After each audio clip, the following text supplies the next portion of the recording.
자, 오늘 마지막 이제 마가복음 16장에 왔는데요.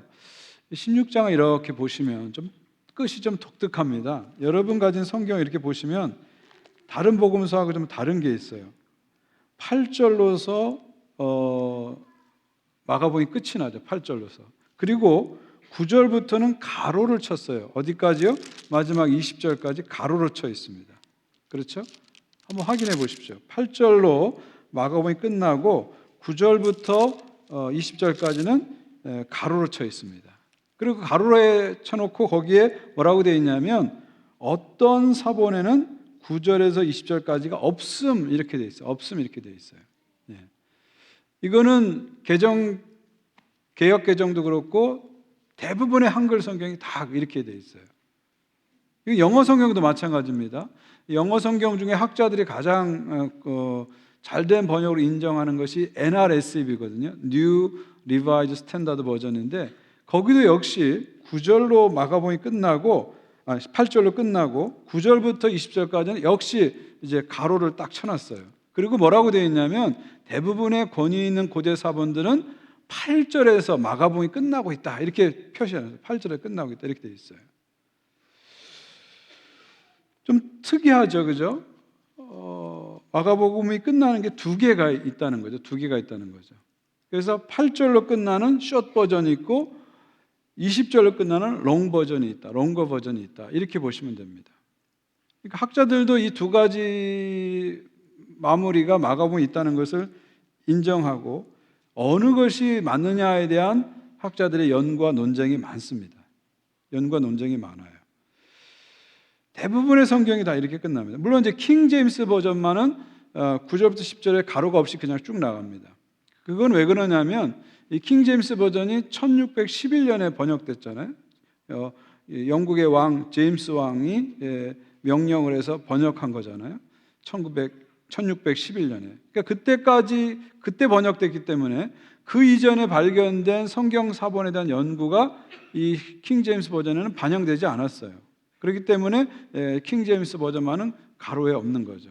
그러니까 중세까지의 사본 연구를 바탕으로 킹 제임스 버전은 번역됐기 때문에 그 후대에 일어난 사본 연구가 반영되지 않아서 이제 가로가 없이 그냥 쭉 나오고요. 그 외에 모든 한글 성경과 영어 성경에는 8절로 끝내고 9절부터 20절은 가로에 놓고 어떤 사본에는 없습니다. 이렇게 표시하고 있습니다. 좀 우리들에게는 이것이 좀 혼동스러운 그런 상황이죠. 여러분이 성경을 자세히 보시면 혼동을 느끼실 겁니다. 그럼 어떤 게 맞는가? 마가복음 8절로 끝나는 게 맞는가? 아니면 20절로 끝나는 게 맞는가? 이게 우리가 생각을 하게 되죠. 물론 결론은 아무도 모르죠. 결정적인 거는. 주님만이 아시죠. 결정적인 몰라요. 근데 대부분의 학자들은 더 많은 수의 학자들은 마가복음 8절에서 끝났다 이렇게 봅니다. 8절에서 끝났다 보고요. 그 다음에 9절부터 20절은 후대에 덧붙여진 것이다 이렇게 봅니다. 이렇게 봅니다. 그렇게 보죠. 그렇게 보는 근거가 뭐냐면요. 이 성경에는 많은 사본이 있어요. 그 사본을 연구하는 성경학자들이 많습니다. 그들의 연구의 원칙이 뭐냐면 짧은 본문이 긴 본문보다는 원문에 가깝다 이런 원칙이 있어요. 그리고 이해하기 어려운 본문이 이해하기 쉬운 본문보다는 원본에 가깝다 이런 원칙이 있어요. 그런 원칙에 입각해서 8절로 끝나는 것을 이제 생각하게 되죠. 그리고 성경에 여러 가지 사본이 있는데 헬라어로 된 사본이 있는데 그 중에서 가장 권위 있는 사본 그리고 신약 성경 전체를 번역한 가장 권위 있는 사본이 두 가지가 있는데 하나는 신의 사본이고 하나는 바티칸 사본이에요. 이것이 언제 쓰여졌냐면 AD 한 350년 니케아 종교회의 전후에서 AD 350년에 쓰여졌어요. 가장 오래되고 가장 권위 있는 사본이 신의 사본과 바티칸 사본인데 두 사본 모두 다 8절에서 마가복음이 끝나고 그 다음엔 없습니다. 그 다음은 없어요.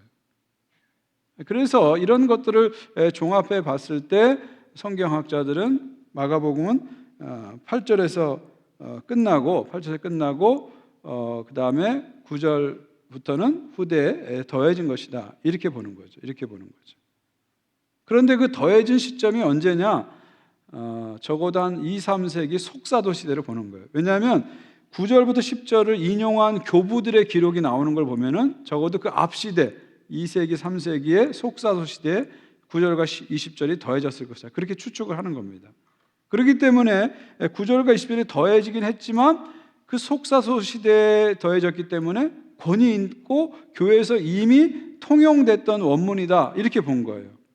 그래서 오늘 대부분의 한글 성경과 영어 성경은 이 두 가지를 같이 보여주면서 8절로 끝나지만 후대 9절, 20절이 가필되었지만 그게 아주 고대 속사도 시대에 이루어졌기 때문에 이것도 권위 있는 원문으로 볼 수 있다. 교부들도 인용했다. 그렇기 때문에 이 두 가지를 같이 싣는 것을 하나의 그 방법으로 이렇게 쓰여졌습니다. 그래서 우리들에게 약간의 혼란을 주는 겁니다. 성경을 이렇게 보시면 우리가 좀 짐작을 하시는데요. 그 성경이 원본이 없다는 걸 우리가 좀 알 필요가 있습니다. 성경에는 원본이 없어요. 사본만이 있는 거죠. 사본이 있는 거죠. 성경은 원본이 없고 사본만 있다는 거죠. 그건 무슨 말이냐면은 사본을 가지고 성경을 우리가 보고 있다, 그런 얘기입니다. 어떤 분들은 그런 생각을 해요. 성경에는 사본이 없기 때문에, 원본이 없기 때문에 신뢰성이 떨어진다, 그렇게 생각해요. 그렇지는 않습니다. 그렇지는 않아요. 어떤 고대 문서도 원본이 없습니다. 여러분, 그래도 그럴 것이요. 지금 우리가 이렇게 성경을 인쇄하는 거는요, 한 15세기부터, 구텐베르크 이후에 15세기부터 이루어졌잖아요. 그렇죠? 우리 한글의 금속 활자도 한 15세기 때 나오잖아요. 그러니까 그 이전에는 성경이나 이 문서를 어떻게 했을까요? 이런 프린팅 기술이 없었기 때문에 필사, 손으로 쓴 겁니다. 그래서 파필수 같은 그 식물을 이렇게 잘게 짓이겨 가지고 그 종이 같은 걸 만들어서 거기다 쓴 거죠. 아니면 양을 잡아서 양피지에다가 손으로 직접 쓰게 된 겁니다. 그러다 보니까 그 원본이 그대로 몇천 년 동안 보관된다는 것은 물리적으로 불가능하죠. 그래서 성경에는 원본이 없는 거예요. 그래서 어떤 고대 문서를 볼 때 이것이 신빙성이 있냐, 신뢰성이 있냐는 원본이 있느냐 없냐 갖고 측정하는 사람은 아무도 없습니다. 학자들은 아무도 그렇게 생각하지 않아요. 학자들이 그 문서의 신뢰성을 측정하는 기준은 한 세 가지 정도 있습니다. 하나는 그 사본이 몇 개가 되느냐, 이걸 보고 이 문서의 신뢰성을 측정합니다. 사본이 많으면 많을수록 그 문서는 신뢰성이 높은 거죠. 또 하나는 저작 시기와 첫 사본의 발견 시기에 그 차이가 짧으면 짧을수록 이거는 신뢰성이 높은 문서고, 이게 너무 길면 길수록 신뢰성이 떨어지는 문서죠. 그리고 여러 개의 사본들이 있는데 그 사본들 간의 그 일치를 보면서 신뢰성을 측정합니다. 이 기준으로 봤을 때 성경은 고대 문서 중에서 가장 신뢰성이 아주 압도적으로 높은 것을 우리가 알 수 있습니다. 그 예를 여러 가지를 갖고 들 수 있는데, 성경과 신약 성경과 가장 비슷한 시대에 쓰여진 문서와 비교해 보시면 여러분이 그게 무슨 뜻인지 알게 될 겁니다. 예를 들면 고대 문서 중에 갈리아 전쟁기, 시저가 썼죠. 여러분, 시저가 루비콘강을 건너서 로마에 들어오면서 주사위는 던져졌다, 이런 말이 이제 갈리아 전쟁기에 나오잖아요.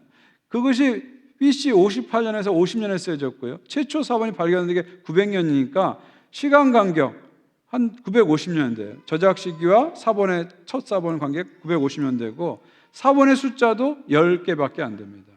그 다음에 타키두스가 한 연대기, 예수님 시대와 거의 비슷해요. 로마 역사가 타키두스의 연대기인데요. AD 100년에 쓰여졌고 최초의 사본이 발견된 게 AD 1100년이니까 이 두 간격은 1000년이나 됩니다. 그리고 사본의 숫자는 이 시기에밖에 안 돼요. 반면에 신약 성경은 최초에 쓰진 것이 한 AD 50년대, 우리가 데살로니가 전서가 최초의 신약 성경 문서라고 그러는데 AD 한 50년대를 보고요. 요한계시록까지 후대에 쓰여진 게 한 AD 100년대를 보니까 50에서 100년 사이에 신약 성경이 기록됐고, 최초의 사본 중에 가장 빠른 게 AD 130년이에요. 또 늦은 게 아까 말한 신의 사본, 바티칸 사본 AD 350년입니다. 그러니까 이 사본과 저작 시기와 사본 간의 간격이 짧은 건 30년이고 길어봤자 300년밖에 되지 않아요. 그리고 사본의 숫자도 헬라어로 기록된 사본만 신약 성경은 무려 5,000개가 돼요. 5,000개가 됩니다. 여기 라틴어까지 다 포함하면 한 26,000개가 됩니다. 그러니까 이 기록을 보시면은요, 이 신약 성경은 고대 어떤 문서보다도 신뢰성이 아주 압도적으로 높다는 것을 볼 수가 있습니다. 높다는 걸 볼 수 있죠. 제가 왜 이 말씀을 드리냐면 여기 지금 마가복음에 1절에서 8절까지 해놓고 9절, 20절 가로를 쳐놓으면서 이걸 구분했다는 것은 우리들에게 이 성경의 신뢰성을 떨어뜨리는 게 아니고요. 오히려 우리에게 뭘 가르쳐 주냐면 여러분이 갖고 있는 이 성경이 고대의 권위 있는 사본에서부터 내려왔다는 거죠. 아무리 짧게 잡아도 AD 350년 신의 사본이나 바티칸 사본 같은 그 정도 시간인데 그 고대 권위 있는 사본에서 여러분이 가진 성경이 나왔다는 거예요. 그냥 뭐 아무 책이나 붙잡고 대충 번역하는 게 아니라 고대 사본에서 나왔다는 거죠. 그리고 그 사본은 그냥 정해진 사본이 아니라 성경학자들이 2000년 동안 아주 치열하게 연구해서 결론을 내린 거죠. 이게 가장 권위 있는 사본이라는 거죠. 그리고 그 사본들 간에 연구를 해보니까 일치율이 거의 99%가 넘는다는 거죠. 이건 무슨 얘기냐면 여러분이 갖고 있는 이 성경이 원문에 가까운, 아주 가까운, 거의 99% 가까운 그런 성경이라는 겁니다. 그러니까 마가복음에서 두 개의 마무리를 우리에게 보여주는 것은 뭘 얘기하냐면 이것이 바로 그런 권위 있는 사본에서 번역돼서 결국 여러분의 손에 지금 쥐어져 있다는 거예요. 그러니까 여러분이 갖고 있는 이 한글 성경 자체가 권위 있는 사본에서 시작됐다. 그래서 이 성경 자체가 권위 있는 하나님 말씀의 근원을 두고 있는 말씀이라는 걸 보여주는 겁니다. 그래서 이 두 개의 결말을 가진 것을 대해서 혼동스러워할 것이 아니라 성경이 우리에게 어떻게 여기까지 왔는지를 정직하게 보여주는 것이다. 그리고 그것을 통해서 우리가 가진 성경이 하나님의 말씀에 오리지널에서 근원된 말씀이라는 것을 다시 한번 확신시켜주는 거죠.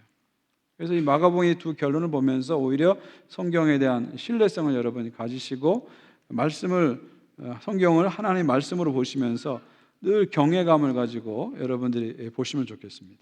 자, 이런 우리가 전제를 가지고 한번 본문 속으로 구체적으로 들어가 보겠는데 1절을 보시면요. 안식일이 지나서 막달라 마리아, 야고보 어머니 마리아, 살로메 가서 예수께 바르기 위하여 향품을 사두었다가 16장 1절에 세 여인이 등장하죠. 막달라 마리아, 그 다음에 작은 야고보 어머니 마리아, 그 다음에 큰 야고보와 요한의 어머니 살로메가 등장합니다. 이 여인은 우리가 지난 시간에 마가복음 15장에서 만난 여인이죠. 이 여인들은 예수님의 십자가 자리를 끝까지 이렇게 지켜본 여인들이잖아요. 함께한 여인들이잖아요. 그리고 마지막까지 그 무덤에 들어가시는 예수님을 끝까지 지켜본 여인들이죠. 그들이 이제 16장의 부활장에 처음으로 이렇게 등장하면서 예수님의 부활의 첫 증인으로 우리들에게 알려지게 되는 것입니다. 그러니까 십자가 자리에 끝까지 함께한 여인들이 부활의 첫 증인이 된다. 그런 말씀이죠. 이건 뭘 말하는 거예요? 십자가의 자리에 함께했던 사람들에게 부활의 영광을 하나님께서 보여주시는 거죠. 사도 바울의 고백처럼 우리가 주와 함께 영광을 받기 위해서 모두 함께 받아야 된다고요? 고난도 함께 받아야 된다. 영광만 받기 위해서 우리가 주님을 쫓는 것이 아니라 주님의 고난의 자리에 함께한 사람에게 부활의 영광이 보여진다는 것을 보여줍니다. 그런데 여기서 특이한 건 뭐죠? 부활의 첫 증인이 여성들이라는 것을 우리가 주목할 필요가 있어요. 이건 마가복음만 그런 게 아니라 마태도 그렇고요, 누가도 그렇고 요한까지도 그렇습니다. 여성들이 부활의 첫 증인이라는 거 한번 생각해 보세요. 오늘날에는 남자 여자가 평등하잖아요. 남자 여자의 법적인 권리들이 동등하잖아요. 거의 대부분의 나라 동등하잖아요. 근데 이 당시만 하더라도요, 여성들은 법적인 권리가 없었습니다. 여성들의 법적인 증언은 효력이 전혀 없는 시대예요. 그래서 아내나 딸이 어떤 계약을 맺어도 아버지가 가서, 남편이 가서 아니요 하면 그냥 그 자리에서 무효가 되는 그런 시대예요. 요즘하고 정반대잖아요. 요즘은 물건을 사도요, 우리 아내가 마음에 안 들어요 그러면 그냥 바꿔주잖아요. 그만큼 아내의 말이 파워가 있잖아요. 옛날에는 완전히 반대. 자, 그런 시대에 여성들을 부활의 첫 증인으로 내세웠다는 건 무슨 얘기예요? 만약 이 부활 사건이 인간에 의해서 조작된 어떤 사건이라면 여성을 첫 증인으로 내지 않았을 거예요. 남성들을 오히려 증인으로 내세워서 더 믿게 만들었을 거예요. 여성들이 첫 증인으로 나왔다, 이 말은 무슨 얘기예요? 이 부활이 실제로 일어난 일을 우리에게 보도해주고 있다, 실제로 일어난 일을 우리에게 가르쳐줬다는 것을 증거해주고 있는 거죠. 계속해서 2절 보시면요, 안식 후 첫날 매우 일찍이 해도 들 때 그 무덤으로 가며. 언제라고요? 안식 후 첫날 이렇게 되어 있어요. 자, 오늘날에는 각 날마다 이름이 있잖아요. 오늘은 일요일, 썬데이잖아요. 내일은 몬데이, 월요일이잖아요. 그 다음 날은 튜즈데이, 화요일, 이렇게 날마다 이름이 있잖아요. 근데 예수님 당시에는 그 날에 대한 이름이 없고요, 숫자로 표시했어요. 안식일을 기준으로 해서 안식일, 그 다음 날은 안식 후 첫날, 그 다음 날은 안식 후 둘째 날, 그 다음 날은 안식 후 셋째 날, 이런 식으로 표시한 거죠. 그러니까 안식일이 모든 날의 기준입니다. 근데 당시 안식일은 토요일이니까, 유대인의 안식 토요일이니까 안식 후 첫날이 언제죠? 일요일이 되는 거죠. 그러니까 예수님 부활 이전에는 모든 날의 중심이 토요일에 있는 거예요. 토요일 안식일을 중심으로 모든 날이 첫째 날, 둘째 날, 셋째 날, 이런 식으로 기준이 되는 거죠. 그러니까 안식일이, 토요일이 모든 날의 기준이에요. 근데 예수님이 부활하신 다음에는 부활하신 날, 주일, 일요일이 모든 날의 기준이 되는 거죠.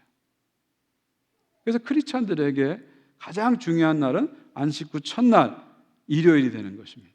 그래서 우리는 일요일을 기준으로 해서 모든 삶을 살아가는 거예요. 우리 삶의 모든 시간의 질서가 이 일요일을 기준으로 해서 돌아가게 되는 거죠. 일요일이 가장 우리에게 첫 번째로 중요한 날이 되는 겁니다. 이것은 아주 오래전부터 초대교회 안에서 그렇게 지켜졌죠. 예를 들면 사도행전 20장 7절을 보면요, 그 주간 첫날에, 무슨 날이죠? 일요일에 우리가 떡을 때려 하여 모였더니 바울이 이튿날 떠나고자 하여 그들에게 강론할세 말을 밤중까지 계속하며. 그러니까 바울 시대에 이미 그 주간의 첫날, 안식 후 첫날 일요일에 모여서 성찬식을 하고 말씀을 나눴다는 것을 우리가 볼 수 있죠. 또 고린도 전서에도 같은 말씀이 나옵니다. 매주 첫날에 뭐예요? 안식 후 첫날, 일요일이죠. 일요일에 너희 각 사람이 수입에 따라 모아두어서 내가 갈 때 연보를 하지 않게 하라. 무슨 말입니까? 매주 첫날, 일요일에 그들이 모여서 헌금을 했다는 것을 볼 수가 있죠. 그러니까 초대교회에서 이미 예수께서 부활하신 이 일요일이 새로운 날의 중심이 되고 그 일요일을 중심으로 해서 모든 삶이 이루어진 것을 볼 수가 있죠. 그러다가 이제 요한계시록 오게 되면 이 매주 첫날을 아예 이름을 바꿉니다. 뭐라고 붙이죠? 주의 날이라고 그러죠. 주의 날에 내가 성령에 감동되어 내 뒤에 나는 나팔 소리 같은 큰 음성을 들으니, 이제 날에 이름을 붙입니다. 매주 첫날이 아니라 주의 날, Lord's Day, 주의 날, 주일이 되는 거죠. 그래서 주일이 되는 거예요. 그래서 이때부터 이 주일, 썬데이가 모든 날의 중심이 되는 겁니다. 우리 크리스찬들은 이제 뭘 중심으로 살아야 돼요? 유대인들은 토요일을 중심으로 일주일의 모든 플랜을 짜고 삶을 살아가요. 우리 크리스찬들은 이제 예수께서 부활하신 이 주일날, 썬데이를 중심으로 해서 모든 시간을 움직이는 겁니다. 여러분이 어떤 계획을 하고 어떤 행사를 하고 모든 걸 할 때 이 주일을 딱 중심에 놓고 사셔야 돼요. 주일을 지키는 것을 딱 중심에 놓고 사셔야 돼요. 그래야 여러분의 삶의 질서가 잡히는 거예요. 그리고 여러분의 영혼이 지켜지는 거죠. 알버트 슈바시 박사 이런 말을 했어요. 내 영혼에 썬데이가 없다면 내 영혼은 고아가 될 것이다. 그러니까 중심이 되는 날 썬데이가 우리 안에 사라지면 우리가 영적인 고아가 된다는 거죠. 주일을 지키는 게 작은 일 같지만 절대 작은 일이 아니라는 거예요. 주일을 지킴으로 우리가 영혼이 지켜진다는 거예요. 근데 주일을 지키지 않으면 영혼이 피폐해지고 영혼이 쇠락해지고 나중에 가서는 영적인 고아가 돼서 하나님부터 떨어져 나가 있다는 것이죠. 그러니까 주일이, 썬데이가 우리 삶의 중심이다. 이 주일을 성수하는 것, 거룩하게 지키는 것이 우리 삶의 중심이고 우리 삶의 모든 질서를 잡아주고 나를 영적으로 지켜준다. 이걸 우리 기억해야 됩니다. 여러분이 지난 한 해 주일을 잘 지키셨는데 내년에도 다른 많은 결심을 하시기 전에 내년에도 내가 주일을 잘 지킬 것이다. 그리고 이 썬데이, 주일을 중심으로 나의 삶을 살 것이다. 이런 다짐을 하시면 좋겠어요. 그리고 특별히 내년부터는요, 우리 성도들이 다 예배당에 나와서 예배를 드리는 그 예배 회복이 일어났으면 좋겠어요. 여러분 주보 통계 보시면 알겠지만 지금까지도 우리 교회 안에 온라인으로 예배드리는 가정이 한 200여 가정이 됩니다. 제가 숫자적으로 하면 한 300에서 350명 정도, 많이 잡으면 400명까지 될 수 있죠. 한 300, 350명이 되는 거죠. 그 중에는 정말 그 몸이 아프셔서 불가항력적인 상황 때문에 예배당에 못 오신 분도 분명히 있을 거예요. 분명히 있어요. 그런데 제가 봤을 때 대부분의 많은 분들은 그냥 나가는 게 귀찮으니까, 또 지금 온라인 예배 드리니까 너무 편하니까 그 자리에 머무는 분이 많이 있을 겁니다. 그런 분들에게 한번 도전하고 싶어요. 새해부터는 내가 예배당에 나가서 예배 드리라. 그래서 주의를 다시 거룩하게 지키고 회복함으로 내 영적인 회복을 이루리라, 이런 결심했으면 좋겠어요. 주의를 중심으로 해서 여러분의 삶의 질서가 이루어지고 영적인 회복이 이루어지기를 주님의 이름으로 축원드립니다. 오면서 이제 말을 합니다. 여인들이 서로 말하되 누가 우리를 위하여 무덤 문에서 돌을 굴려주리요, 얘기하죠. 여인들이 와서 뭔 걱정을 해요? 오면서 뭘 걱정해요? 돌을 옮길 걱정을 하는 거예요. 여러분, 이 돌이라는 게 엄청 크거든요. 사람 키보다 큰 정도의 직경을 가지고 있고요. 무게는 큰 거는 한 1톤까지 간대요. 그러니까 여인들이 이렇게 움직이기에는 아주 쉽지 않은 그런 돌이죠. 그래서 돌을 움직일 걱정을 하고 여인들이 지금 무덤에 가고 있습니다. 이 말은 뭐예요? 지금 여인들이 무덤에 가면서 예수님의 부활을 기대하고 간 겁니까? 기대하지 않고 간 거예요. 기대하지 않고 간다는 거예요. 그들은 단지 가서 예수님의 시신에 향품을 바르기 위해서 그 자리에 가게 된 것이죠. 근데 막상 와보니까 어떻게 된 일인지 무덤의 문이 이미 열려져 있어요. 무덤의 돌이 이미 옮겨져 있습니다. 4절 보십시오. 눈을 열어본 적 벌써 돌이 굴러져 있는데 그 돌이 심히 크더라. 심히 크더라. 이미 돌이 옮겨져 있는 거예요. 옮겨져 있는 거예요. 마가복음은 그거에 대한 설명이 나오지 않지만 마태복음은 이것이 천사에서 이루어진 일이라고 설명하고 있죠. 그래서 예수님께서 부활하실 때 큰 지진이 일어나고, 이 지진은 아마 국부적으로 일어나는 지진일 거예요. 전 세계로 일어나는 지진이 아니라 그 지역에 특별히 지역적으로 일어나는 지진이에요. 큰 지진이 일어나고 천사가 하늘로부터 내려와서 돌을 굴렸더라. 그 돌을 굴린 사람, 돌을 움직인 사람이 누구라고요? 천사라고 얘기하고 있습니다. 하나님이 그렇게 하셨다고 마가복음, 마태복음은 증거하고 있죠. 또 다른 복음서도 성경도 그렇게 증거하고 있습니다. 자, 예수님의 무덤이 빈 무덤이 된 거예요. 빈 무덤이 된 이유는 뭡니까? 예수님을 밖으로 내보내기 위해서? 아니죠. 예수님은 얼마든지 그냥 나가셔도 되잖아요. 여러분, 요한복음과 누가복음 보게 되면 예수님은 벽이나 문을 막 통과하시잖아요. 예수님의 부활체는 그 이전의 육체와 달라서 벽이나 문을 통과하시잖아요. 그러니까 시간의 공간의 제약을 받지 않으시잖아요. 그러니까 예수님을 무덤에서 나오게 하시기 위해서 돌을 옮겼다, 그런 뜻은 아니고요. 왜 돌을 옮겼냐면 돌을 옮김으로 말미암아 이 안에 예수가 안 계시다, 여기는 빈 무덤이다, 이걸 보여주기 위해서 그렇게 하셨다는 거죠. 그러니까 예수님의 빈 무덤은 부활의 물리적이면서 결정적인 증거다. 물리적 증거고 결정적 증거다, 그런 말이죠. 예수님 무덤이 어떻게 빈 무덤이 됐을까요? 두 가지 가능성이 있죠. 하나는 사람이 돌을 움직여서 예수님의 시체를 가져갔기 때문에, 다른 하나는 하나님께서 돌을 움직여서 예수님 부활을 시켰기 때문이다. 두 가지 가능성이 있어요. 먼저 사람이 그랬다고 생각한다면 누가 그랬을까요? 예수님을 핍박했던 유대인이나 예수님을 처형한 로마인이 그랬을까요? 그들은 아마 그러지 않았을 거예요. 왜냐하면 그들은 예수님의 시체가 도난당할까 봐서 전전긍긍해서 병사들을 시켜서 꽁꽁 지켰거든요. 그런 그들이 예수님의 시체를 훔쳐갔다? 논리적으로 맞지 않죠. 그럼 누가 그랬을까요? 만약 사람이 예수님의 시체를 훔쳐가고 예수님 부활했다, 이 빈 무덤을 봐라, 이렇게 선전했다면 누가 그랬을까요? 아마 제자들이 그럴 가능성이 있죠. 근데 여러분, 제자들을 한번 생각해 보세요. 예수님의 부활을 믿었습니까? 그들이 믿지 못했거든요. 심지어 예수님을 사랑했던 여인들조차도 부활을 믿지 못했잖아요. 그런 그들이 예수님의 시체를 훔쳐다 놓고 예수님 부활했다, 이렇게 말했다는 것은 참 논리적으로 납득이 되지 않습니다. 또 실제로 그렇게 했다고 해도 그게 가능한지 한번 생각해 보세요. 아까도 말씀드렸지만 이 돌의 크기가 한 1톤 정도 된다 그랬잖아요.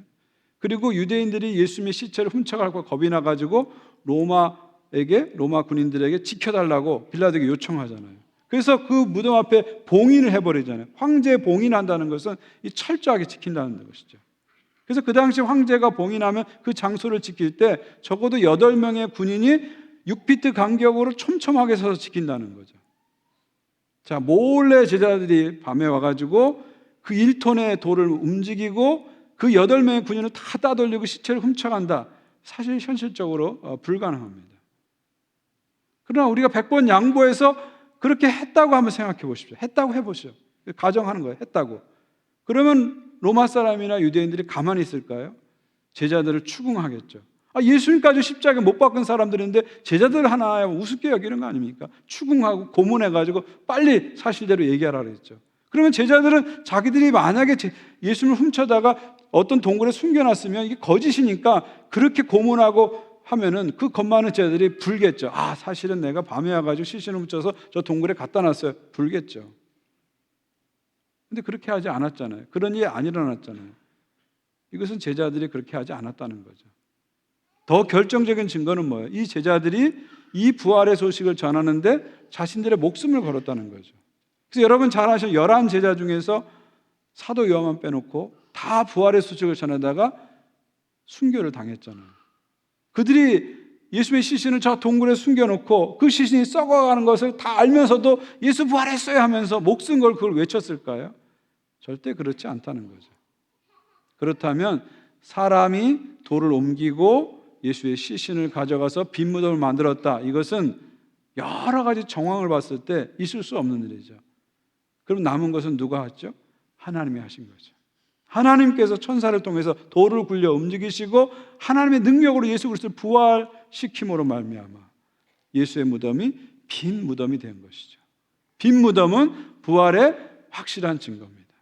부활은 실제로 일어난 역사적인 사건이다. 실제로 일어난 하나님의 사건이다. 바로 빈 무덤이 그런 확실한 증거로 우리들에게 보여지는 것입니다. 부활은 사실이고 사건이고 역사다. 빈 무덤을 보라는 거죠. 자, 이 증거 위에 또 하나의 증거가 추가됩니다. 5절 6절에 보면 천사들의 증거가 나오죠. 무덤에 들어가서 흰옷 입은 한 청년이 우편에 앉은 것을 보고 놀라며 청년이 이르되 놀라지 말라 너희가 십자가 못 박힌 나사렛 예수를 찾는구나. 그가 살아나셨고 여기 계시지 아니하니라. 보라 그를 두었던 곳이니라. 여기 흰옷 입은 한 청년 이렇게 나오는데 마태복음에는 천사라고 합니다. 천사가 나타나죠. 예수님의 생애 결정적인 순간에 천사가 나타나잖아요. 예수께서 탄생하실 때도 누가복음 2장 보면 천사가 나타나서 두려워하지 말라 보라 내가 온 세상에 미칠 큰 기쁨의 좋은 소식을 전하노라. 오늘날 다윗의 동네에 너희를 위하여 구주가 나셨으니 곧 그리스도 주시니라. 천사들의 선포죠. 예수님의 탄생에 나타난 그 천사들이 부활에도 나타나서 예수님의 부활하심을 증거합니다. 그가 살아나셨고 여기 계시지 아니하니라. 보라 그를 두었던 곳이니라. 무슨 얘기예요? 그가 두었던 곳이 비어있다. 빈 무덤이다. 바로 빈 무덤이 부활의 확실한 증거라고 천사들은 얘기하죠. 천사들이 부활을 증거했다. 이것은 무슨 얘기입니까? 부활은 하늘에서 증거한 천상의 증거가 있는 사실이다. 사건이다 하는 것을 우리에게 보여줍니다. 그리고 이제 천사들이 예수님의 메시지를 여인들에게 전해주죠. 가서 그의 제자들과 베드로에게 이르기를 예수께서 너희보다 먼저 갈리로 가시나니 전에 너희에게 말씀하신 대로 너희가 거기서 배우리라 하라 하는지라. 예수님의 메시지를 전해주죠. 예수님이 먼저 갈리로 가실 것이다. 그러니까 너희들도 거기 가서 예수님 만나라 이런 메시지를 전해주죠. 이 메시지는 예수님께서 십자가 달리기 전에 이미 주신 말씀이에요. 14장 28절 그러나 내가 살아난 후에 너희보다 먼저 갈릴리 가리라 말씀하셨죠. 여러분 갈릴리는 어떤 곳입니까? 예수님과 제자들이 처음 만난 첫사랑의 장소죠. 갈릴리는 어떤 곳입니까? 예수님과 제자들이 동고동락했던 삶의 자리잖아요. 갈릴리는 어떤 곳입니까? 예수님과 예수님의 제자들이 사역을 했던 사명의 자리잖아요. 부활하신 예수님께서는 갈릴리로 오라 말씀하시고 갈릴리에서 만나리라 말씀하시죠. 왜 그랬을까요? 갈릴리에 가셔서 제자들을 회복하시기 위함입니다. 예수님을 부인하고 도망간 제자들을 갈릴리에서 다시 만나서 그들의 첫사랑을 다시 회복시키시는 거죠. 그리고 그들을 다시 사명의 자리로 새로운 기회를 그들에게 주시는 겁니다. 실제로 요한복음 21장 보면 베드로와 다른 제자를 예수님 만나시죠. 그리고 베드로에게 물으십니다. 너는 나를 사랑하느냐? 3번 물으시죠. 이 3번 물으시면서 3번 부인한 베드로의 상처, 주의 상처와 아픔을 씻어주시고요. 베드로에게 내 양을 먹이라 말씀하시면서 새로운 사명을 주십니다. 바로 이것이 주님의 사랑입니다. 우리가 넘어졌을 때, 쓰러졌을 때, 자빠졌을 때 주님은 그 자리에 오셔서 우리를 만나 주십니다.